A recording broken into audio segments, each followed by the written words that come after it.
पूरे हौसलों से आगाज़ कर जिंदगानी का। ध्यान से सुनिएगा। पूरे हौसलों से आगाज़ कर जिंदगानी का, खुद को जगा और लुत्फ़ उठा इस जवानी का। तुझमें हुनर है, तुझमें हुनर है, तू बदल सकता है हर एक किरदार अपनी कहानी का। नमस्कार दोस्तों, मैं हूं विनोद। स्वागत है आप सभी का आपके अपने यूट्यूब चैनल पब्लिक कैरियर में। सामान्य हिंदी से एक विशेष टॉपिक है दोस्त, समास। ये एक ऐसा टॉपिक है, यहाँ से एग्जामिनर क्वेश्चन पूछता ही पूछता है। फुल वीडियो वॉच करिएगा दोस्त। समास शब्द जो मिलकर बना हुआ है वो मिलकर बना हुआ है। ये सम प्लस आस के मेल से बना हुआ है दोस्त। सम प्लस आस अर्थात इस वाले सम का मतलब होता है संक्षिप्त। क्या होता है दोस्त? संक्षिप्त कह दो या संक्षिप्त कह दो, ठीक है ना। ये मैं संक्षिप्त रख दूं। और आस का मतलब होता है कथन। आस का मतलब दोस्त कथन होता है, यानी संक्षिप्त कथन। ये समास का शाब्दिक अर्थ होता है। समास का शाब्दिक अर्थ दोस्त संक्षेप भी होता है ना। किसी चीज़ को संक्षेपीकरण, संक्षिप्त में कहना, छोटे रूप में कहना ही समास कहलाता है। लेकिन जब आप लोग एक डेफिनेशन इसकी जानोगे तो समास कहते किसे हैं? दो अथवा दो से अधिक शब्दों से मिलकर बने हुए नए सार्थक शब्द को ही समास कहा जाता है। अब एक समास होता है जुड़ा हुआ, अगर उसको तोड़ देते हैं, है ना, तो वो विग्रह रूप कहलाता है। विग्रह रूप या व्यास भी कहते हैं उसे, विग्रह रूप या व्यास। जैसे कि मैं यहाँ पे से करता हूँ नील कमल। जैसे कि नील कमल में पूछा कि कौन सा समास है, ये तो आगे जानेंगे। लेकिन अगर नील प्लस कमल में तोड़ देता हूँ या नीला है जो कमल में तोड़ देता हूँ तो ये विग्रह रूप हो गया, है ना। विग्रह रूप, नीला है जो कमल, तो ये विग्रह रूप है ना। ये समास विग्रह है। लेकिन नीलकमल जुड़ा हुआ है, संक्षेप में बोला है, तो ये समास है। याद रखना। सबसे पहला सवाल देखिए दोस्तों, दो अथवा दो से अधिक शब्दों से मिलकर बने हुए नए सार्थक शब्द को क्या कहा जाता है दोस्त? तो अभी उत्तर बताया था मैंने, उसे समास कहा जाता है दोस्त। याद रखना। समास के भेद कितने? समास के सब मतलब समास के जो भेद हैं वो हैं 6। और मैंने इसकी ट्रिक भी बताई थी, शाम से अब तक दो ही दो चल रही है। और समास के 6 भेदों में दोस्त कौन कौन सा आता है आपको ये भी बताए। अव्ययी भाव समास, तत्पुरुष समास, कर्मधारय, द्विगु, द्वंद्व और बहुब्रीहि समास। अब ये जो यहाँ पे मतलब पदों की प्रधानता होती है, जो अव्ययी भाव समास होता है, अव्ययी, उसमें होता है पूर्व पद प्रधान। अब बात करता हूँ तत्पुरुष की। तत्पुरुष में, कर्मधारय में और द्विगु में इसमें होता है उत्तर। उत्तर मतलब बाद वाला पद प्रधान। अच्छा, जो द्वंद्व समास होता है उसमें होते हैं दोनों पद प्रधान, दोनों पद प्रधान। और जो बहुब्रीहि समास होता है इसमें कोई पद प्रधान नहीं होता, इसमें कोई और ही पद प्रधान होता है। और इतना तो आप लोगों ने जान लिया होगा, आप लोगों ने बहुत अच्छे से क्लास इसकी कवर कर ली होंगी। मैं बस आप लोगों को जो यहाँ से इंपॉर्टेंट क्वेश्चन पूछे हैं बस वो कवर कराने के लिए इस वीडियो को लेकर आया हूँ। तो ये वीडियो आप लोगों के लिए हेल्पफुल है, इंपॉर्टेंट है, लास्ट तक देखना। देखिए, समास का शाब्दिक अगर आप लोगों से अर्थ पूछा जाए तो समास का शाब्दिक अर्थ होता है दोस्त संक्षेप, यानी किसी चीज़ को शॉर्ट में कहना। निम्नांकित में से कौन सा पद अव्ययी भाव समास का है? अव्ययी भाव समास की पहचान, इसमें अव्यय पद मिलता है पूर्व वाला, इसमें जो अव्यय के साथ साथ में उपसर्ग इत्यादि भी शामिल होते हैं। तो यहाँ पे आप लोग देखेंगे ऑप्शन नंबर सी को, प्रति प्लस दिन। इसमें प्रति उपसर्ग शामिल है, इसलिए प्रतिदिन में अव्ययी भाव समास है, ठीक है ना। चलिए आगे बढ़ता हूँ। जिस समास में उत्तर यानी कि बाद वाला पद प्रधान होने के साथ ही पूर्व पद तथा उत्तर पद में विशेषण विशेष्य आता है, विशेषण विशेष्य में उपमान आता है, तो नाम दोस्त कर्मधारय समास होता है उसका। याद रखना, कर्मधारय समास। 4 नंबर के लिए आपका राइट आंसर जाएगा बी ऑप्शन, ठीक है भैया। आगे बढ़ते हैं। निम्नलिखित में से कर्मधारय समास किसमें है? कर्मधारय समास की पहचान क्या है? कर्मधारय समास की पहचान है इसमें जो विशेषण विशेष्य उसका संबंध मिलता है। दूसरा, इसमें बात करें तो इसमें आप लोग उपमेय उपमान भी देखेंगे। नीला है जो उत्पल, नीला है जो उत्पल, तो ये आपका बिल्कुल सही है, कर्मधारय समास है। चक्र पाणी, चक्र है पाणी अर्थात हाथ में जिसके, अर्थात चक्र किसके? भगवान विष्णु जी, तो ये किसी और की तरफ इशारा कर गया। माता पिता, इसमें आपका द्वंद्व समास है। चतुर्युगम, ये गिनती की तरफ इशारा कर रहा है, ये द्विगु समास है। आगे, जिस समास के दोनों पद अप्रधान होते हैं अर्थात जिसमें कोई पद प्रधान नहीं होता, तो अप्रधान का मतलब होता है इसमें बहुब्रीहि समास जाएगा, तो आपका डी विकल्प बिल्कुल राइट हो जाएगा दोस्तों। आगे सवाल नंबर 7 की तरफ चलते हैं। जीतेंद्रिय में कौन सा समास है? जीतेंद्रिय में अर्थात जिसने इंद्रियों को जीत लिया हो, है ना, इंद्रियों को जीत लिया हो जिसने, तो दोस्त ये तीसरे की तरफ इशारा कर रहा है। तो सवाल नंबर 7 में आपका बहुब्रीहि बिल्कुल समास सही हो जाएगा। जितेंद्रिय में बहुब्रीहि समास है। देवासुर में कौन सा समास है?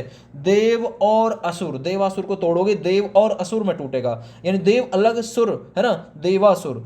तो याद रखना, तो सही आंसर आपका द्वंद्व समास है, देव और असुर में टूटेगा। तो आपका राइट आंसर 8 नंबर के लिए डी विकल्प है। आगे देशांतर में कौन सा समास है? सवाल नंबर 9 इंपॉर्टेंट है।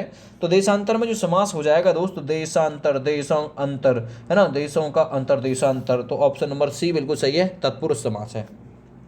सवाल नंबर 10 देखिए, दीनानाथ में कौन सा समास है? दीनों के हैजो नाथ, अर्थात गरीबों के नाथ। तो कर्मधारय समास है, क्योंकि हैजो पर जो टूटता है कर्मधारय समास है। ज़्यादा डिटेल से जानना है तो वीडियो देख लीजिए, पढ़ा रखा है मैंने। मुख दर्शन में कौन सा समास है? तो मुख के दर्शन, अब ये के साथ संबंध तत्पुरुष का एग्जाम्पल हो जाएगा, बी विकल्प बिल्कुल इसमें राइट हो जाएगा दोस्तों। आगे बढ़ते हैं, कौन सा शब्द बहुब्रीहि समास का सही उदाहरण है? सवाल नंबर 12 को करते हैं, और 12 नंबर में दोस्त ऑप्शन नंबर यहाँ पे जो सी दे रखा है बिल्कुल सही है, पंचानन है ना। पंचानन, पांच हैं जिसके आनन, अर्थात किसकी तरफ इशारा कर दिया है? ब्रह्मा जी। आगे बढ़ते हैं, निशाचर में कौन सा समास है? निशाचर में कौन सा समास है? सवाल नंबर है यहाँ पे 13। तो निशाचर यानी राक्षस का पर्यायवाची है, डी विकल्प बहुब्रीहि समास राइट हो जाएगा दोस्तों। चौराहा, चार राहों का समाहार, चार राहों का समाहार, चौराहा में गिनती आ रही है, इसलिए द्विगु समास दोस्त राइट हो जाएगा। अगला सवाल करिए, 10 मुख में कौन सा समास है? 10 मुख किसकी तरफ इशारा कर रहा है? रावण की तरफ इशारा। तो 10 मुख में दोस्त समास हो जाएगा बहुब्रीहि समास। आगे करिए, सुपुरुष, सु मतलब अच्छा पुरुष, सु मतलब अच्छा पुरुष है ना। तो सु क्या होता है दोस्त? उपसर्ग हो गया। अब उपसर्ग है तो अव्ययीभाव समास है। सवाल नंबर 17 देखिए, विशेषण और विशेष्य के योग से कौन सा समास बनता है? विशेषण विशेष्य के योग से दोस्त कर्मधारय समास बनता है, ऑप्शन सी सही है।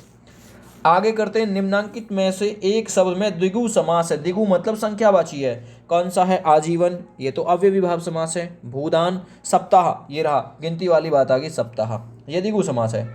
आगे, किस समास के दोनों शब्दों के समान अधिकरण होने पर कर्मधारय समास होता है? सवाल नंबर 19। तो सही आंसर हो जाएगा, किस समास में दोनों पद समान अधिकरण होने पर समास होता है? तत्पुरुष समास। तो देखिए सवाल नंबर 19, सवाल नंबर 19 में पूछा था, किस समास के दोनों शब्दों के समान अधिकरण होने पर कर्मधारय समास होता है? तो सवाल नंबर 19 में सही आंसर जाएगा तत्पुरुष समास के साथ में, यानी ए विकल्प आपका बिल्कुल सही हो जाएगा। सवाल नंबर 20 करिए आप। सवाल नंबर 20 है, किसमें सही सामसिक पद है? सामसिक पद सही से किसमें लिखा हुआ है, यानी जिसमें समास है। सवाल नंबर 20 बहुत इंपॉर्टेंट क्वेश्चन है। सही आंसर जाएगा दिव्या रात्रि है ना, दिव्या रात्रि, इसमें बिल्कुल सामसिक पद है, बाद बाकी किसी में सामसिक पद नहीं है, यानी समास वाला जो पद है रात्रि।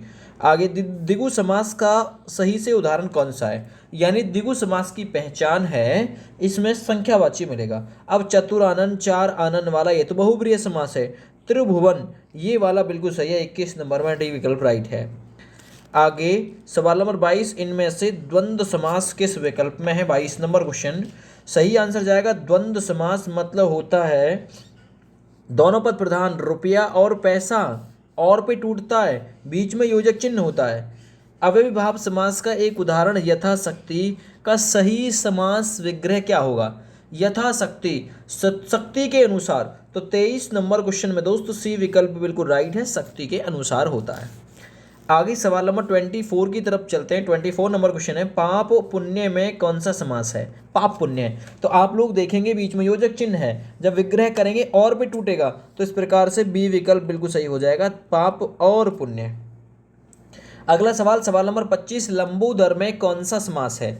लंबा है उदर, उदर मतलब होता है पेट, तो लंबा है उदर जिसका, अर्थात गणेश की तरफ इशारा है।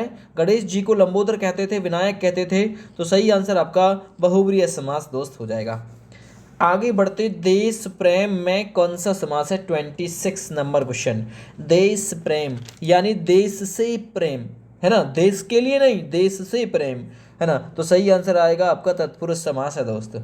आगे बढ़ते हैं, परमेश्वर में कौन सा समास है? परमेश्वर, परम है जो ईश्वर है ना, परम है जो ईश्वर, तो सही आंसर जाएगा कर्मधारय समास के साथ में दोस्तों। अनायास में कौन सा समास है? 28 नंबर क्वेश्चन। अनायास में न है ना, न, अगर कहीं पे न मिलता है तो न समास होता है, याद रखना। आगे बढ़ते हैं सवाल नंबर 29 की तरफ। गौशाला में कौन सा समास है? गौ के लिए शाला, है ना, गौ के लिए शाला तत्पुरुष समास हो जाएगा। के लिए इसमें जाता है, कारक की 6 विभक्ति तत्पुरुष समास के अंतर्गत आती है दोस्तों। आगे सवाल नंबर 30, नवग्रह में कौन सा समास है? नव मतलब गिनती, 9 ग्रह का समाहार द्विगु समास है दोस्तों। आगे विद्यार्थी में कौन सा समास है? विद्या के लिए अर्थी, के लिए पे टूटा है, संप्रदान तत्पुरुष का एग्जाम्पल है, सही आंसर तत्पुरुष है। आगे बढ़ते, कन्यादान में कौन सा समास है? कन्या का दान, कन्या के लिए दान नहीं, कन्या का दान तत्पुरुष समास में का दान है, तत्पुरुष समास में भी संबंध तत्पुरुष हो जाएगा दोस्तों। आगे बढ़ते, साग पात योजक चिन्ह है, साग और पात, और पे टूट जाएगा, तो 33 नंबर में दोस्तों डी विकल्प राइट हो जाएगा। आगे बढ़ते, नील कमल में कौन सा समास है? नील कमल, नीला है जो कमल, है जो पे टूटा है ना, जो चीज है जो पे टूटेगी वो कर्मधारय समास होगा। आगे चतुर्भुज में कौन सा समास है? 4 भुजाओं का समाहार, चतुर्भुज, 35 नंबर क्वेश्चन। चतुर्भुज 4 भुजाओं वाला विष्णु जी, सही आंसर है बी विकल्प, है ना, 4 भुजाओं का समाहार नहीं होता भाई। भाई बहन बीच में योजक चिन्ह, भाई और बहन कौन सा? द्वंद्व समास हो जाएगा दोस्त, राइट।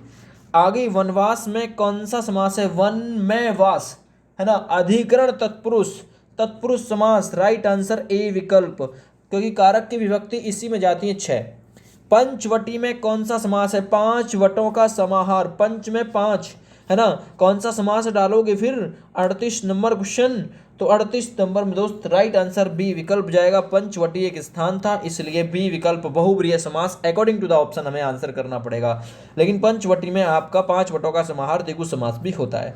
आगे पीतांबर, पीतांबर का मतलब होता है, अंबर मतलब होता है वस्त्र, अर्थात पीत पीला है जो अंबर, पीले वस्त्र जिसने धारण कर रखे है ना, तो सही आंसर यानी कृष्ण जी, कृष्ण जी, तो बहुब्रीहि समास का एग्जाम्पल हो जाएगा दोस्तों।